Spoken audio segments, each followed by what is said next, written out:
time Karen hijacked a historic farm for a lavish wedding without permission.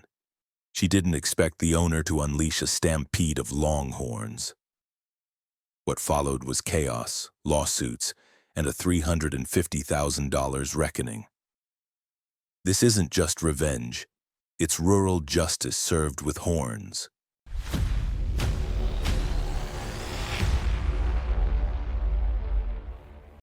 I came back from Montana on a Tuesday morning, road-weary, coffee-stained, and fully prepared to do absolutely nothing for the next 48 hours, except sit on my porch, drink something brown and aged, and listen to the wind cut across my pasture. That was the plan. That was supposed to be the plan. I started noticing something strange about 5 miles from the farm. First, it was a row of temporary road signs, white plastic arrows staked into the dirt like they belonged there, marked with curly letters that said things like, "Claire and Ethan's Big Day." I rolled past them slowly, trying to make sense of the names. I didn't know any Claire. Or Ethan.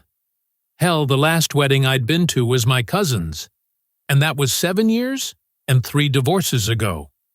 As I turned onto my gravel road, I hit the brakes. Cars. A hell of a lot of cars. SUVs, sedans, delivery vans, lined up along both sides of the access lane like someone was hosting a goddamn county fair.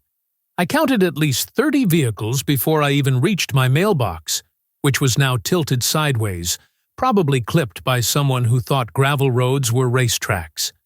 People were walking around like it was a damn promenade. Fancy dresses, rolled sleeves, people wheeling carts of flowers and crates. I even saw a guy in suspenders carrying a case of champagne toward my barn. My barn. I eased the truck forward, window rolled down. A young woman with a clipboard flagged me down like I was lost. "Oh, are you the groundskeeper?" she beamed. "We were wondering when you'd get here." I stared at her. "No," I said. "I own this place." Her smile faltered. "Oh," she said. I thought, sorry. I was told this was reserved through the community association." I killed the engine. "You were told wrong." She blinked, confused. "Karen Stevens? She's with Golden Acres HOA. She signed the rental agreement. She said this was the community's historical event space. It's listed on our venue sheets. I mean, we've been prepping here all morning." I stepped out of the truck and looked past her. White tents were already erected in my front pasture. Tables set with ivory linens and fancy-ass gold-rimmed plates. My wooden folding chairs were arranged in neat rows facing a rented arch strung with fresh peonies. My horseshoe pit was now a photo booth. And my barn, my great-grandfather's hand-built 2-century-old barn, was wide open, lights strung across the rafters, a dance floor being set up under my antique hay pulleys. She kept talking, something about liability coverage and timelines and the bride's nerves. But I'd stopped listening. I walked past her, through the open double doors of the barn. Inside, they'd set up tables with name cards, bride's family, groom's party, and one long head table front and center. Everything they used had clearly been taken from my property. That was my workbench being used as a dessert table. My antique milk jugs turned into rustic flower vases. My grandfather's wooden ladder was leaned against a post with some Pinterest quote sign that said, "Love grows here." Not today, it didn't. I turned around and walked back outside, the woman still trailing me with her phone in hand, asking if I wanted to speak to Karen. I told her very calmly. No, I did not. I wanted everyone off my property, immediately. "But we've already paid," she said. "Karen said the HOA approved everything." "Well," I said, opening the gate to the livestock pen, "Karen doesn't own this land. I do." That's when I made eye contact with Betsy, my lead longhorn. She looked back at me, dumb and content, chewing cud like she had no idea she was about to become the centerpiece of this disaster. "Come on, girl," I said, and unlatched the gate. I didn't yell, didn't wave my arms, didn't call the sheriff. I just opened the damn gate. The longhorns were slow to start, maybe confused by the crowd noise or maybe just not in the mood to cause mayhem. But once Betsy stepped forward, the rest followed like churchgoers to a potluck. 13 full-grown Texas longhorns, wide-horned and half-wild, ambled straight toward the wedding setup like they'd been invited. The screams started almost immediately. First, a woman in a floral dress shrieked and climbed onto a folding chair as if that would save her. Then, someone dropped a tray of what smelled like shrimp canapes and bolted toward a parked Lexus. One guy, the DJ, I think, ran full sprint out of the barn with a power cord still in hand, tripped over his own feet, and face-planted in the grass. It was beautiful. Betsy knocked over a buffet table with a flick of her horn. 2 younger bulls strolled right down the white carpet aisle like celebrity guests. One of them paused to relieve himself directly in front of the wedding arch, which I can only describe as poetic justice. I saw a man try to shoo them off with a clipboard. That man got a good look at a 1,000-pound animal who did not like to be rushed and promptly decided against heroism. I stood at the barn door with my arms crossed. Nobody seemed to realize I was the owner now. They just assumed I was some kind of grim-faced farmhand watching nature reclaim the land. Someone finally had the bright idea to call the police. I didn't stop them, but I did go inside, pour myself a cold glass of sweet tea, and sit on the porch while the chaos unfolded like a slow-motion rodeo. Through the open screen door, I could hear the voice of the event coordinator, still trying to salvage things, arguing with someone on the phone. When Officer McAllen showed up, young guy, good head on his shoulders, I waved him over before the clipboard lady could reach him. "Hey there, Jack," he said, taking off his sunglasses. "What's going on?"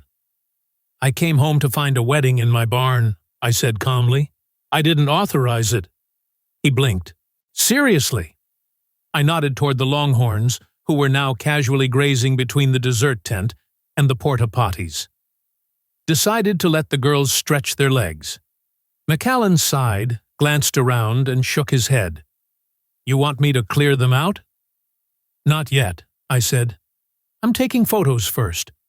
Which I did. Dozens of them. Every table, every tent, every damn flower. I walked around snapping pictures like a tourist in hell.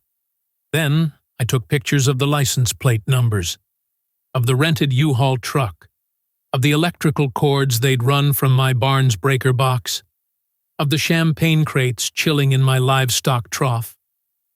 Back inside, I called my insurance agent, Naomi. She'd been managing my farm policy for 5 years and answered on the second ring. "You sound tired," she said. "I've got a wedding party trespassing on my property. Do I need a different policy for that?" A pause. "Jesus, Jack. Are you serious?" "Fully." She told me to take as many photos as possible, check for damages once they cleared out, and send her everything by email. She also recommended I call my attorney, which I did. Carl Jennings. Man's been a bulldog in boots since before I was old enough to drink. He picked up on the first ring and listened silently while I laid out the scene. "She signed a venue contract?" he asked. "In the name of the HOA?" "Yup." "Good. That means they're liable." "For what?" Carl's voice got that specific tone that makes you feel sorry for the poor bastard on the other end of it. "Everything." He told me to prepare an itemized invoice, not just damages, but usage fees, commercial rates, emotional distress if I felt like pushing it. I didn't even know what half that meant, but Carl said he'd draft it. Also, he added, insure everything now, retroactively if you can. Every tree, fence post, cow pie, Make them pay for the right to breathe on your land. I poured another glass of tea and looked out over the field, where a wedding guest was weeping in front of a trampled cake. I'm listening. The next morning, while the vendors were packing up, quietly, shamefaced, I asked to see the rental contract. The coordinator hesitated, but I told her if she didn't, I'd be contacting her company directly with a lawsuit. She handed it over. Right there on page 2. Golden Acres HOA, acting on behalf of the venue owner, hereby authorizes use of premises located at… And there it was. My address. Signed by Karen Stevens, HOA President. Well, Karen, hope you brought your checkbook. That afternoon, Carl filed a formal invoice, $348,000, including site rental, livestock displacement, historical property disruption, and emergency sanitation. We rounded up to $350,000 to cover incidentals. I printed out the invoice, highlighted the total in red, and drove it to the HOA's office drop box myself. Then I insured the damn fence. 3 days passed before I got a reply. Not a phone call, not an email. A thick manila envelope slid into my mailbox in the middle of the night, like it was part of some amateur spy movie. No return address. Inside was a typed letter, on HOA letterhead, stamped and signed, full of legalese and inflated indignation. They were deeply disturbed by my reckless and dangerous behavior in releasing livestock during a public gathering. They claimed I had endangered the community, that I'd violated a neighborhood event clause tied to shared land use, and, my personal favorite, that I'd sabotaged a goodwill event intended to unify Golden Acres and surrounding neighbors. The cherry on top, a cease and desist letter, warning me not to threaten or contact HOA staff directly, along with a bold statement that, not Earth, they would not be paying my invoice. Satr, right, because apparently trespassing, forging a contract, and hosting a commercial wedding on someone else's land counted as a friendly icebreaker now. The next morning, I found a flyer taped to my front gate. Community alert. Hostile landowner endangers families. Say no to extremism near Golden Acres.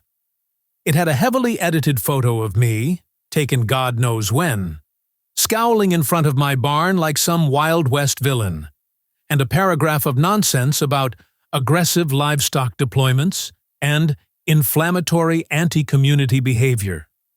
They printed dozens of them. I saw them later stapled to telephone poles, in mailboxes, even slipped under windshield wipers in town. Karen's version of damage control was to paint me as the lunatic. I figured it wouldn't last, but I underestimated just how hard she was willing to push. 2 days later, a city code compliance officer showed up at my gate. Mid-30s guy with a clipboard and a confused expression. "Mr. Bowen?" he asked. "Yup."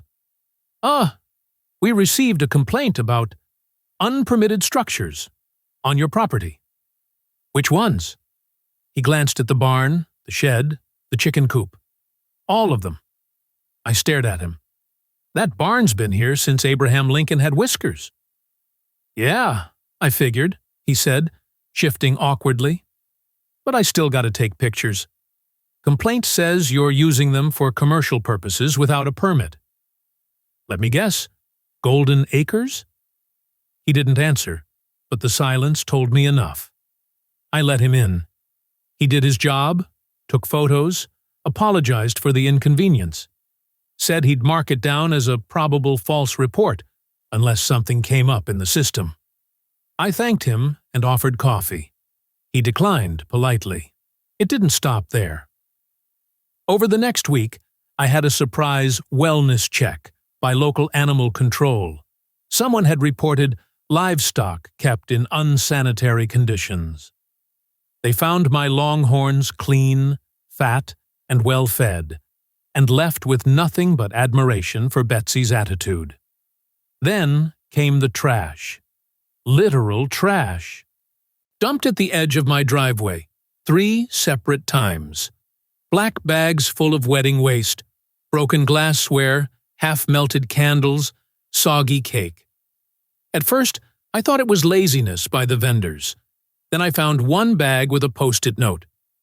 Dispose of your own mess next time. Next time? I installed new cameras. High-res, full range. Carl advised me to start building a folder, what he called an escalation log. Dates, times, screenshots, all of it. I added everything, the flyers, the anonymous notes, the photos of dumped garbage.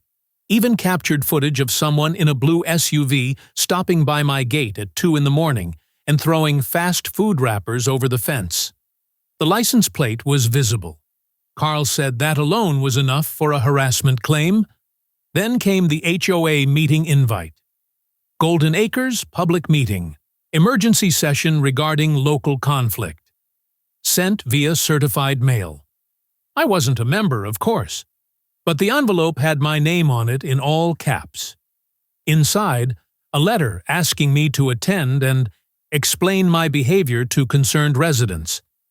I didn't reply, but I went. They held it in the community center gymnasium, one of those bland buildings with motivational posters still taped to the walls from some 2011 event about teamwork. The folding chairs were set in a semicircle. Maybe 40 people there, retirees, couples with strollers, teenagers forced to be present. Karen took center stage, dressed in beige like she was leading a revival. Her tone was syrupy, professional, and utterly full of shit. "We've always been a community that values unity," she began, "but recent events have caused significant concern.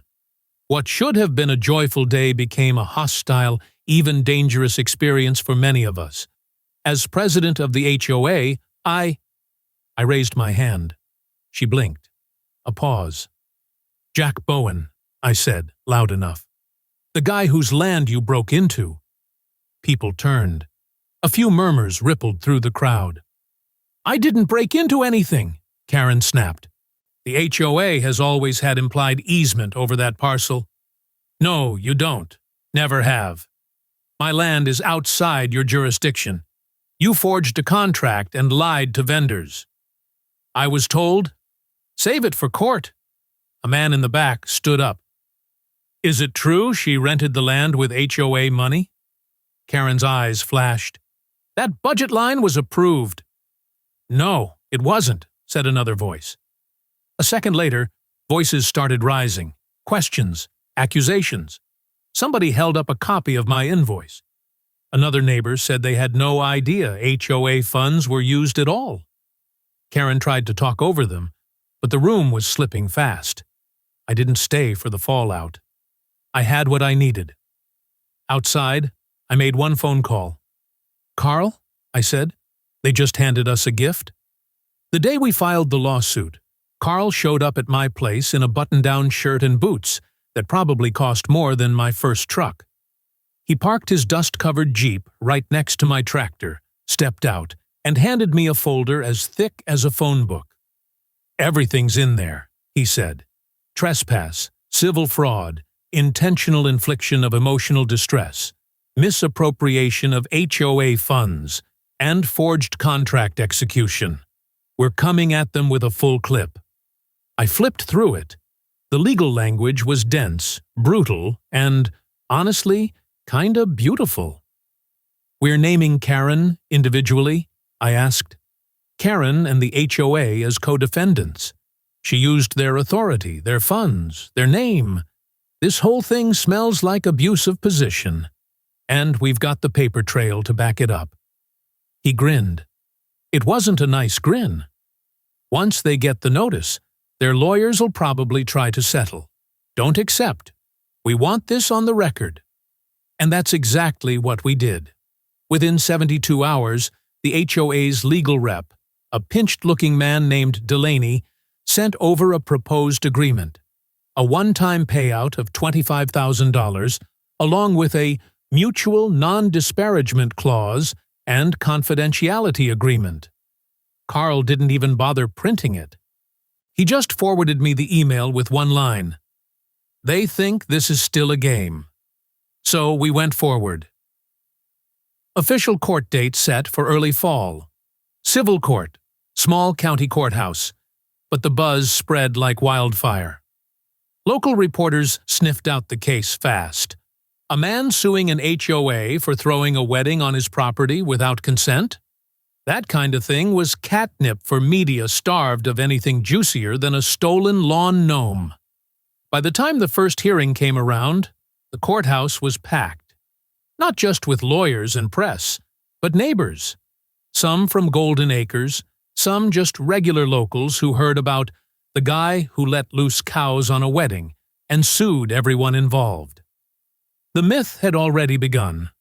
Karen showed up in a cream-colored blazer like she was running for mayor. Her expression was icy, tight-lipped, like she was forcing herself not to look at me. I just nodded as she walked past. She didn't nod back.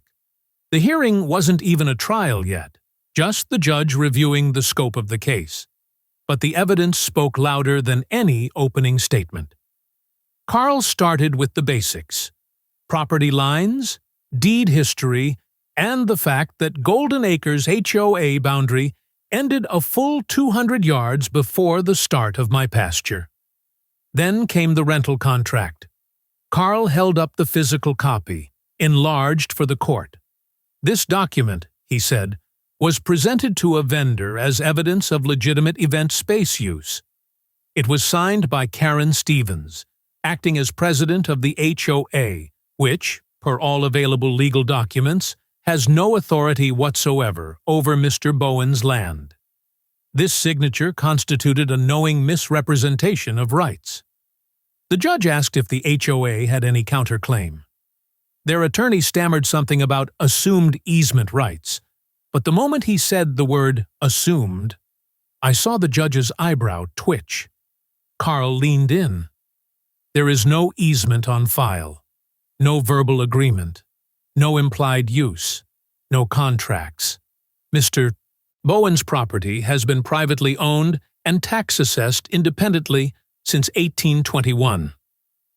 We submitted the county maps, the surveyor report, the vendor emails, the photos, even the insurance claim, all lined up in a neat row, like a firing squad of facts. Karen looked smaller than usual in her chair, stiffer. Then came the kicker. Carl motioned for our surprise witness.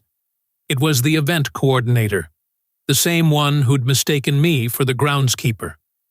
She walked up in modest heels, obviously nervous, but clear. Karen told us this land belonged to the community, she said. She showed me a contract. I assumed it was legal. Did you pay any rental fees directly to Mr. Bowen? No. Everything went through the HOA. And did Karen disclose that the land wasn't actually under HOA jurisdiction? She didn't mention that at all. The judge nodded slowly, then asked the HOA's legal team whether their board had approved the contract. Delaney shifted uncomfortably. We have no formal record of a board vote. Carl didn't smile, but I swear I heard him breathe a tiny, satisfied, "Ha." Then the judge turned to me. Mr. Bowen, are you seeking monetary relief? Yes, Your Honor, I said. For unlawful use of property, damages to historic structures, cleanup costs, and reputational harm from the HOA's community-wide smear campaign. Carl handed over the full invoice again. The judge flipped through it. Page after page, line after line. She closed the folder, set it down, and nodded once. This case will proceed to trial. Karen stood up fast, too fast. Your Honor, if I may— No, ma'am, the judge cut her off. You'll have your chance at trial.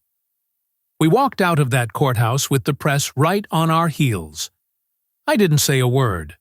Carl didn't either. But when we reached the truck, he slapped the roof and said, You just watched her dig her own grave. All we gotta do now is hand her the shovel. By the time we reached the second day in court, the press had their teeth sunk in. What started as a quirky local dispute had turned into a slow-motion HOA implosion, and Karen, once Queen Bee of Golden Acres, was now the person reporters whispered about with mics still hot. Carl and I arrived early. He carried a cardboard banker's box labeled Exhibits, and I carried a thermos of coffee so black it could have passed for oil. Karen showed up 15 minutes late with a new lawyer. This one younger, slicker, with alligator shoes and a Bluetooth earpiece he refused to take out during prep. Didn't matter. Carl had everything lined up like dominoes. First up, Naomi, my insurance agent. She took the stand and walked the court through the claim process, stating clearly that the wedding event was not only unpermitted, but also actively misrepresented as sanctioned by an entity with no legal standing over the property. Then Carl asked her if they'd assessed damages. Yes, Naomi said. Our estimates confirmed considerable usage impact, soil compaction, structural strain on the barn, sanitation issues, and event-related waste disposal. Our valuation was $148,000.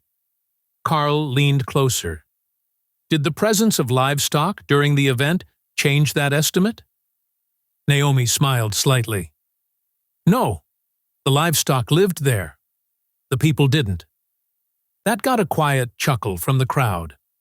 Next, Carl called in a forensic document examiner. He was older than God, wore suspenders with tiny gavels on them, and had a voice like he smoked gravel. His testimony was dry, but devastating. The contract provided by Mrs. Stevens was not signed by a registered business or legal entity connected to Mr. Bowen. The signature for John Bowen Events is completely fabricated. Carl raised his eyebrows. You're saying she invented a company? Yes, it doesn't exist, and she signed the contract as if she were the authorized representative.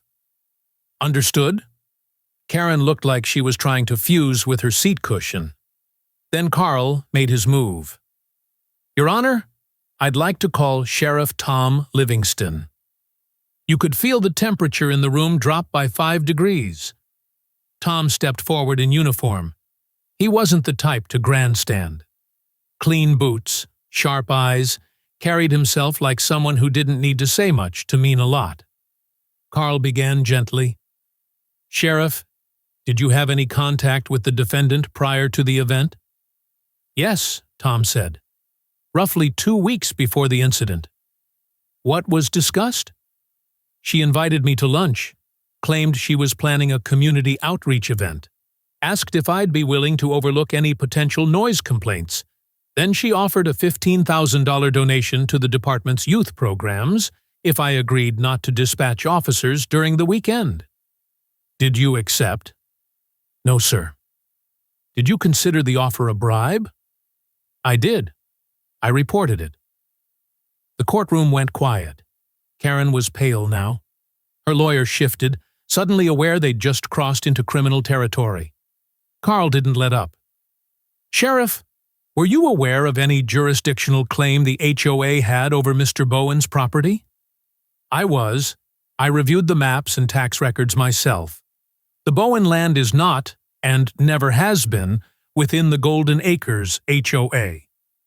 The judge nodded, made a note, and asked if the defense had any questions. They didn't. Next came the HOA accountant, a wiry guy named Steve with sweat patches under his armpits.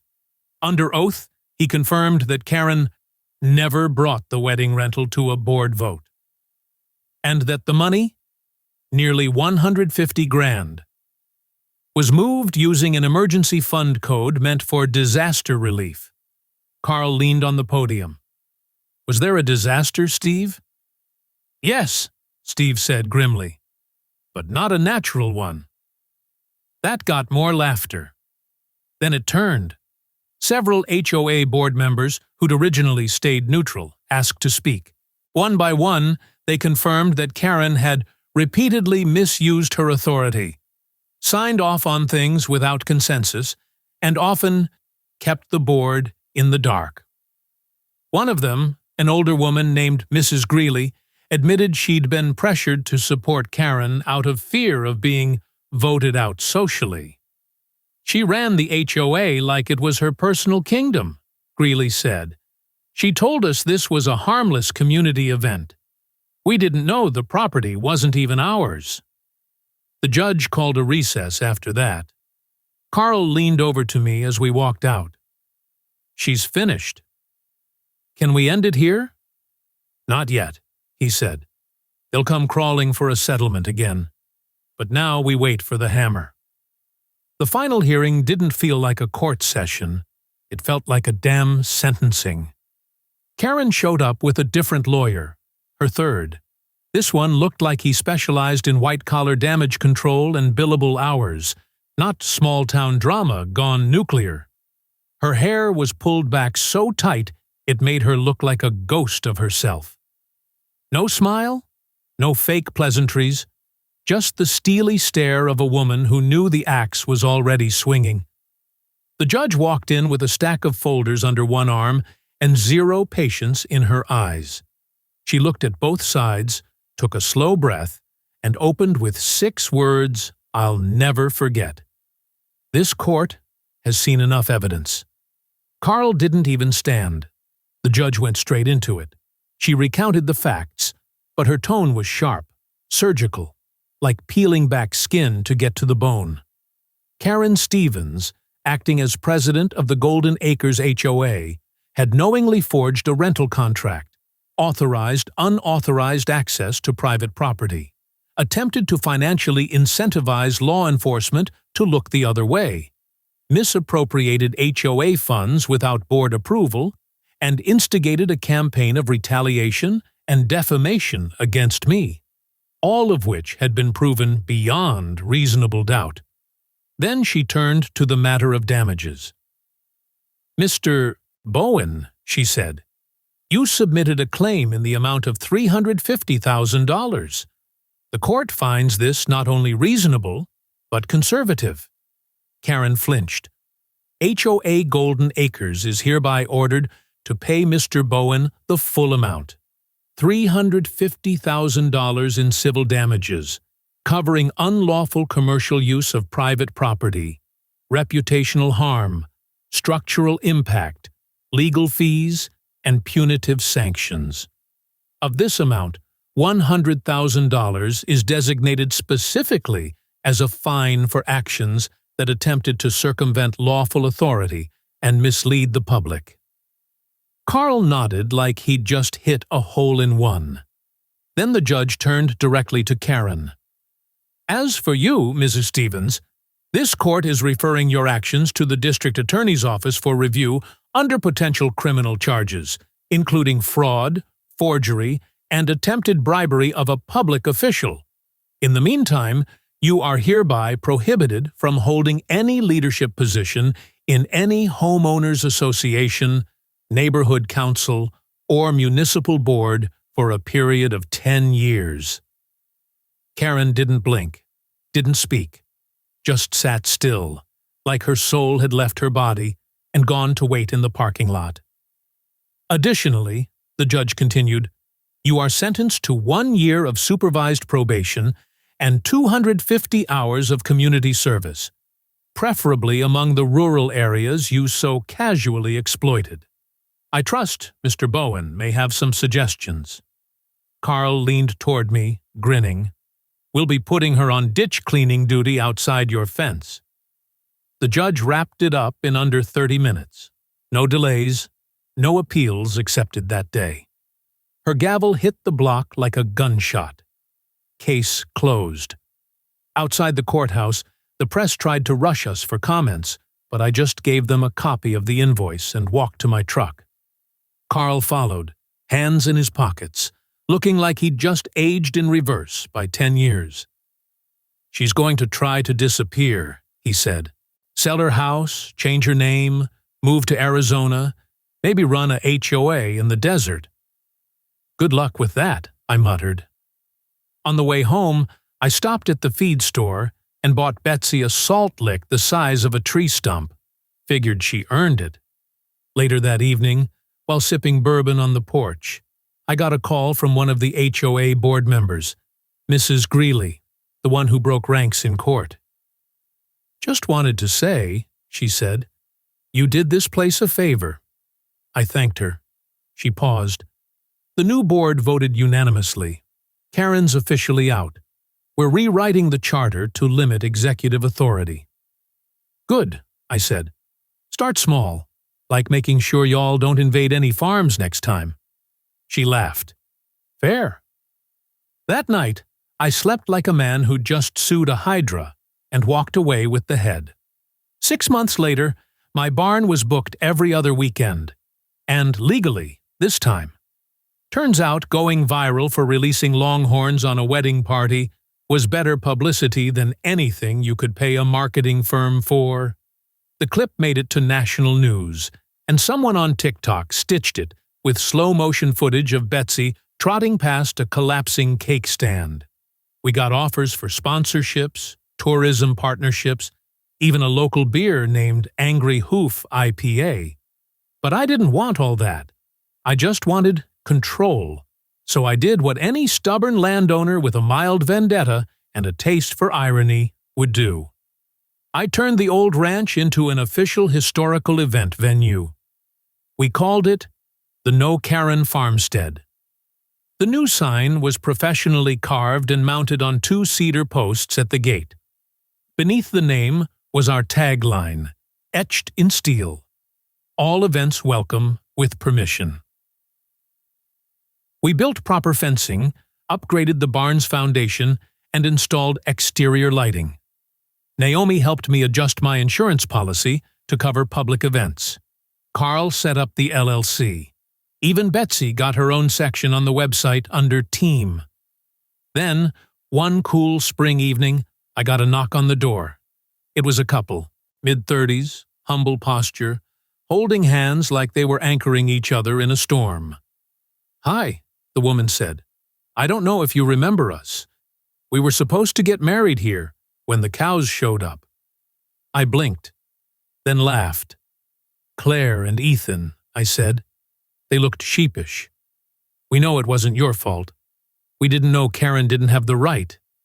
Honestly, after everything blew up, we just kind of left. Didn't want to be associated with the mess." I opened the door wider. "Well, you found your way back." "We were wondering," Ethan said, "if we could still have the wedding. Here, for real this time." I thought about it. Then I said, "Only one condition." "What's that?" "No tents, no champagne chilling in my trough, and absolutely no mention of the K-word." They laughed. The date was set. The wedding turned out beautiful. The barn was strung with soft lights. Guests parked respectfully along the gravel. Nobody brought a clipboard. The vows were short, the food was hot, and Betsy, bless her enormous heart, walked down the aisle wearing a flower crown like she was officiating the damn thing. And she didn't knock over a single table. Tom, our local sheriff, even showed up, off duty, wore a bolo tie and a grin, and gave a toast during the reception. "This man," he said, gesturing toward me, "is the only landowner in the state to win a 6-figure lawsuit and gain local hero status by opening a barn door." Laughter, applause. I nodded, raised a glass. As the sun set behind the ridge, I stood on the porch again, just like that first day. Only this time, there was no chaos. Just music drifting across the pasture, lights twinkling between the trees, and laughter echoing through old wood and open sky. Before heading in, I walked to the fence and hung up a new sign I'd had made. It read, "Private property, not for rent, except with a damn contract." And underneath, in smaller print, "P.S. This means you, Karen." This story isn't just hilarious poetic justice. It's a chilling case study of how small power structures like HOAS can spiral into full-blown authoritarianism when left unchecked. Karen Stevens didn't just bend the rules. She forged a contract, appropriated private land, and authorized a full-scale commercial event without a shred of legal jurisdiction. But what emboldened her? How did she believe she'd get away with hosting a $150,000 wedding on land the HOA didn't even control? That's the core question. At what point does community leadership mutate into entitlement? And why do so many neighbors, vendors, even officials go along with it? Until someone fights back. The landowner, Jack Bowen, didn't just resist. He documented, escalated legally, and responded with precision. He didn't scream. He opened the gate. What would you have done? Would you have called the police first or let the cows do the talking? The HOA's response? Not to admit fault, but to retaliate with false complaints, harassment, and smear campaigns, is textbook institutional gaslighting. It's a tactic built on exhausting the opponent emotionally, financially, and socially. How many would have folded under that pressure? Jack didn't. He lawyered up and fought on principle, not just out of anger. The courtroom scenes reveal something even deeper. Karen had built a culture of fear inside her own board, operating unchecked until legal scrutiny shattered her empire. When authority is centralized and unaccountable, corruption isn't a risk. It's inevitable. When your property, your rights, and your name are violated, the strongest response isn't rage. It's relentless, strategic resistance backed by law. Because when someone builds a castle on your land, the best response isn't to argue. It's to bring the deed, the receipts, and the wrecking ball.